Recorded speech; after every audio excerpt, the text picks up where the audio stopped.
रावचन्द्राय चरमनाथाय गुरुस्वामिनो नमः।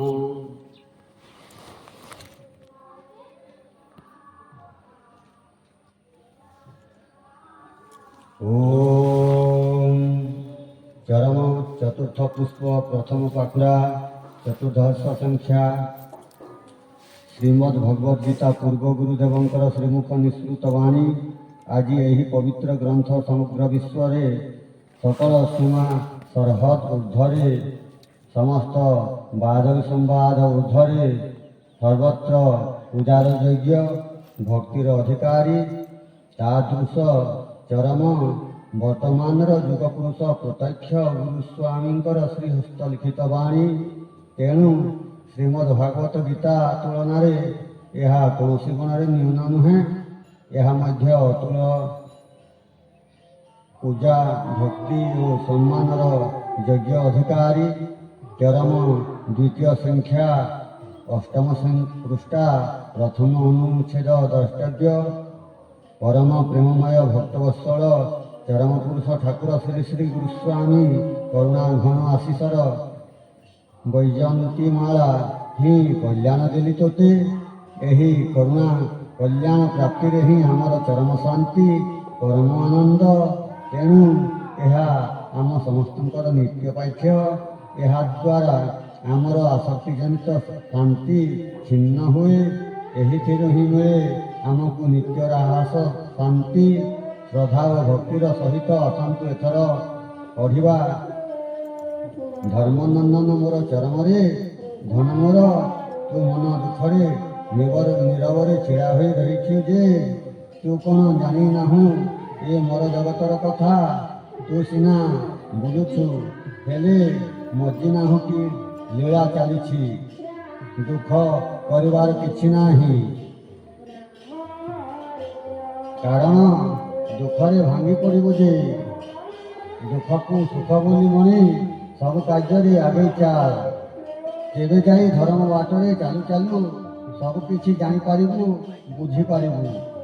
मु तोते लक्ष्य रखी देखुची जो बाधा विपत्ति आसुची कि कष्ट करुची तू से अटकी रही जाऊँ।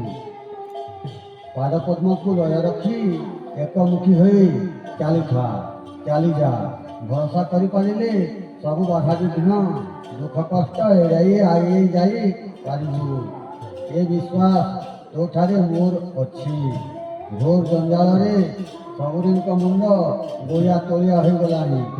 शुद्ध चिंता कि शुद्ध कथा ना तो सामने गोटे प्रकार कथा तो पुणी पछरे आउ एक प्रकार चक्रांतिया कथा। एभली आचरण जो मैंने करती म्लेच्छ भाव जन्म नहीं अन्न वस्त्र वास भाव पड़ जाती। पूर्वर परा मुनि ऋषि मैंने कही जाइए कथा तोर कौन मने नहीं कि मो कथा तोते सीना चिरी लगुच। पूर्व पुरुषों कथा ख्याल कर धन तांको कथा छपैले बुद्धिहीन हो जड़ हो धन। गाँ गहली लक्ष्य रखिथु एपरी लोक थोड़ाई अच्छा किसी बुझी पारे जापर से सब पूर्व कर्मर फलाफल एसब लक्ष्य कर फिरुची भूली भाया बुझिलु बाप एवं यही जन्म कथा शुणु। जदि गुरुजन मानकर कथा न मानबू से निश्वास किसी विरक्ति और भाव तो प्रवेश कर तो मुंड को विचार व्यतिरिक्त करदेव। धर्म तू गुरुजन कथा मानबू मानि कहबू।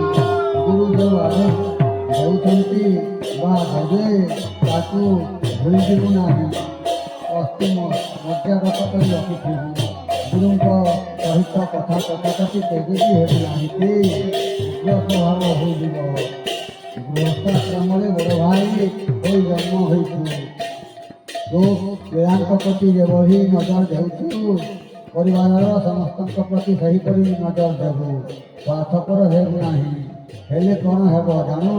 हिंसा मेंचाई रंग कर नीतिवाणी को पछरे थैबू तो धर्म करवा वृथा हेब।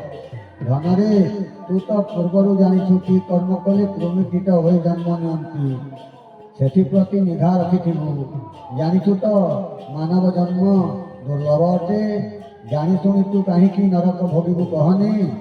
ବିଚାର କର, ବୋଧ ନେ, ବିବେକକୁ ପଚାରେ। ଆଦୌ ତରତର ହେବୁ ନାହିଁଟି? ଆଶ୍ରମ ନିଜକୁ ଜଗି ଚଳିବୁ, ପର ବୁଦ୍ଧିଆ ହେବୁ ନାହିଁ। ଗୁରୁ ପ୍ରତ୍ୟକ୍ଷରେ ଅଛନ୍ତି, ପଚାରି ବୁଝିବୁ। କିଛି ଶକ୍ତି ସାମର୍ଥ୍ୟ ସଞ୍ଚାର କରି ସମସ୍ତ କଥା ବିଚାରକୁ ନେବୁ। ସଂହତିର ବୋଧ ନେଇଛୁ। ସୁଆଦିଆ ଖାଦ୍ୟ ଆଦି ଖାଇବାକୁ ମନ ବଳାଇବୁ ନାହିଁ। ଏହା କଲେ ଖାଦ୍ୟ ଲାଳସାରେ ପଡ଼ିଯିବୁ, ଲୋଭୀ ହୋଇଯିବୁ ଯେ। ନିଜ ବସନ ବାସନ ନିଜେ ସଫା ରଖିବୁ, ଅନ୍ୟ ଦ୍ୱାରା ସଫା କରାଇବୁ ନାହିଁ। ଦାନ୍ତ ଶୌଚ ନ କରି ତରବର ହୋଇ ପ୍ରାର୍ଥନାରେ ବସି ପଡ଼ିବୁନି। ଚତୁର୍ଦଶ ସୋପାନରେ ପାଦ ଦେଲୁ, ଆଜି ଯାଏ ଝାଣି ଶିଖିଲୁ ନାହିଁ, ବେଙ୍ଗା ହୋଇ ରହିଗଲୁ। ଗତ କୁମାର ପୂର୍ଣ୍ଣିମା ଅବସରରେ ତୋର ଜନ୍ମତିଥି ଉତ୍ସବ ସମ୍ପର୍କରେ ଅଳି କରି ପତ୍ରଟିଏ ଲେଖିଛୁ, ପାଇଛି, ପଢ଼ିଛି। ତୋ ମନ କୋଣରେ ଉଇଁଥିବା ଦୁଃଖର କଳାମେଘକୁ ବୁଝିଛି। 1993 ମସିହା ଅକ୍ଟୋବର 30 ତାରିଖରୁ 1996 ମସିହା ଅକ୍ଟୋବର 26 ତାରିଖ ପର୍ଯ୍ୟନ୍ତ ବିଗତ 3 ବର୍ଷର କଥାକୁ ରୋମନ୍ଥନ କରି ତୁ ବିବଶ ହୋଇ ପଡ଼ିଛୁ ନା? ଏତିକିରେ ଅବଶ୍ୟ କ୍ଳାନ୍ତ ହୋଇଯାଉଛୁ। ପଥ ତୋର ଦୁର୍ଗମ ନୁହେଁ, ଭାଙ୍ଗି ପଡ଼ିବା ତୋତେ ସାଜେନି। ତୋ ପିତାଙ୍କୁ କେହି ଭୁଲି ପାରିନି, କେହି ମଧ୍ୟ ଅସ୍ୱୀକାର କରନ୍ତି ନାହିଁ। କ୍ଷଣିକ ମାନସିକ ଉତ୍ତେଜନାର ବଶତଃ ମନରେ ଉଦୟ ହେଉଥିବା ଗର୍ବ, ଅହଙ୍କାର, ଦର୍ପ,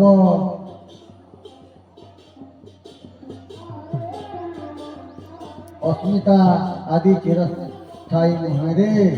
ତୁ ତୋ ବିଚାରରେ ଅନେକ କିଛି ଗପି ଯାଉଛୁ, କିନ୍ତୁ ଭାବି ଦେ ତ ଥରେ, ଏ ସୃଷ୍ଟିର ବିଚାର, ପ୍ରକୃତିର ବିଚାର, କାଳର ବିଚାର, ମହାକାଳର ବିଚାର, ଜୀବର ବିଚାର କ୍ଷେତ୍ର ବିଶେଷରେ ଭିନ୍ନ ଭିନ୍ନ ନୁହେଁ କି? ଚରମରେ ଧନକୁ ମୋର ମନକୁ ବିକୃତ କରିବୁ ନାହିଁ, ନିଜେ ବିକାରଗ୍ରସ୍ତ ହେବୁ ନାହିଁ। ଏ ଇହ ଲୋକରେ ସବୁ କଥା ସବୁଦିନେ ସବୁ ମତେ ଏକାପରି ହୋଇ ନଥାଏ ପରା। ଏ ପରା ମାୟା ଜଗତ, ଏଇଠି ସବୁ ପରିବର୍ତ୍ତନଶୀଳ। ତେଣୁ ଅସତ୍ୟ ସନାତନ ନୁହେଁ। ତୋ ପିତା ହିଁ ଏକମାତ୍ର ସନାତନ ପୁରୁଷ, ଶାଶ୍ୱତ ପୁରୁଷ, ଧର୍ମ ପୁରୁଷ। ତେଣୁ ତୁ ଧନ, ଧରେ ଧର୍ମ, ନରେ ନନ୍ଦନ, ଧର୍ମନନ୍ଦନ। ସର୍ବପ୍ରଥମେ ତୁ ତୋର ପିତାଙ୍କୁ ଚିହ୍ନିବାକୁ ଲୟ ଲଗା। ମାୟାପୂର୍ଣ୍ଣ ଇହଧାମରେ କେତେ ଉତ୍ଥାନ କେତେ ପତନ ଘଟି ଯାଉଛି, ଘଟିବ ଅବଶ୍ୟ, ଏପରି ଘଟି ପରା। ସେଥିପ୍ରତି ଦୃଷ୍ଟି ନ ଦେଇ ପଦ୍ମପାଦରେ ସ୍ଥିର ଦୃଷ୍ଟିରେ ଲୟ ରଖ। ଶତ ସିଂହର ଶକ୍ତି ତୋରି ମଧ୍ୟରେ ଲୁଚି ରହିଛି। ତୁ ଅସୀମ ଶକ୍ତିଧର। ସେହି ଲୁକାୟିତ ଶକ୍ତି ବଳରେ ତୁ ଏ ଧରାଧାମରେ ସତ୍ୟ ନିତ୍ୟ ସନାତନ ଧର୍ମ ଧ୍ୱଜା ଘରେ ଘରେ ପୁରେ ପୁରେ ନିଶ୍ଚୟ ଉଡ଼ାଇ ପାରିବୁ। ଚରମରେ ତୋ ଉପରେ ମୋର ବିଶ୍ୱାସ ଅବଶ୍ୟ ରହିଛି। ବ୍ୟସ୍ତ ହେବୁ ନାହିଁ ଗୋଳାମାଳି ମୋର, ବିବ୍ରତ ହେବୁ ନାହିଁ, ଅସହିଷ୍ଣୁ ଆଦୌ ହେବୁ ନାହିଁ। ଅନେକ ପ୍ରକାର କଥା କହିବେ, ମନ୍ତବ୍ୟ ଦେବେ, ଏସବୁ ଶୁଣି ବିଚଳିତ ହେବୁ ନାହିଁ। ଲହୁ ଲୁହ ପିଇ ପଦ୍ମପାଦରେ ଲୟ ରଖି ତୋତେ ଦେଇଥିବା କାମ ନିରଳସ ଭାବରେ କରି ଚାଲିଥିବୁ। ଆଦୌ ପଛକୁ ବୁଲି ଚାହିଁବୁ ନାହିଁ, ଆଗକୁ ମାଡ଼ି ଚାଲିବୁ। ପଛ ଇତିହାସର ପିଛିଲା ଅଧ୍ୟାୟ ବନ୍ଦ କରିଦେଇ ଆଗକୁ ନୂଆ ଅଧ୍ୟାୟ ଖୋଲି ବସିବୁ। ମୁଁ ପରା ତୋର ପାଖେ ପାଖେ ଅନବରତ ରହିଛି ରେ।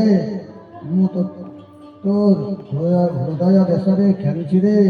ମୁଁ ତୋତେ କରୁଣା କରୁଛି, କଲ୍ୟାଣ କରୁଛି। ତୁ ଆମ ଘରର ମର୍ଯ୍ୟାଦା ଅକ୍ଷୁର୍ଣ୍ଣ ରଖିବୁ। ତୁ ଆଦୌ ବାଟବଣା ହେବୁ ନାହିଁ। ବାଟବଣା ହେବାର ଢଙ୍ଗ ତ ତୋ ପାଖରେ ଟିକିଏ ବି ନାହିଁ। ବାଟବଣା ହେବୁ କାହିଁକି? ଧାରା କୌଶଳ ଭୁଲିବୁ ନାହିଁ। ଧାରା ଧରି ଧରାଧାମର ମାୟାଜାଲରୁ ରକ୍ଷା ପାଇବୁ, ନତୁବା ନୁହେଁ। ତୋର सकल ओली मु पर्याय कर्मरे निश्चय पूरण करी कथा देउछि कौन विश्वास हो नहीं कि थरे विश्वास को दृढ़ करदे दृढ़ता थिले पूरा सबू असंभव संभव हुए हेब शाखा कथा मन रखिथिबु भाई भौणी को आपणार सहोदर मन करी स्नेह श्रद्धा और विश्वास करिबु क्षेत्र कथा संघ कथा परिषद कथा एपरिकी परिषदर 8टी अंग बा संस्था कथा मन रखिथिबु सत्संग जोग देबु मान अभिमान को पतला करी पवन करी मिलई देबु देखिबु तो भितर बाहरी सबुठी मोटे दर्शन करिबु परम आनंद लाभ करिबु छलना करिबु नाही मिथ्या रचना करिबु नाही विश्वास रे विष भरी देबु नाही एथिप्रति सजाग सतर्क रहिबु मणे मु तोते कल्याण करुछि रे धन तो चला पथरे फूल चंदन वर्षि जाऊ तू मोर पीयूषवाणी जगत बक्षरे प्रचार प्रसार करी समस्त आदरणीय होई पुणी थोड़ी मोर शाश्वत कूल को फेरिया आज एतिकी तोर चिरमंगल कांक्षी पिता।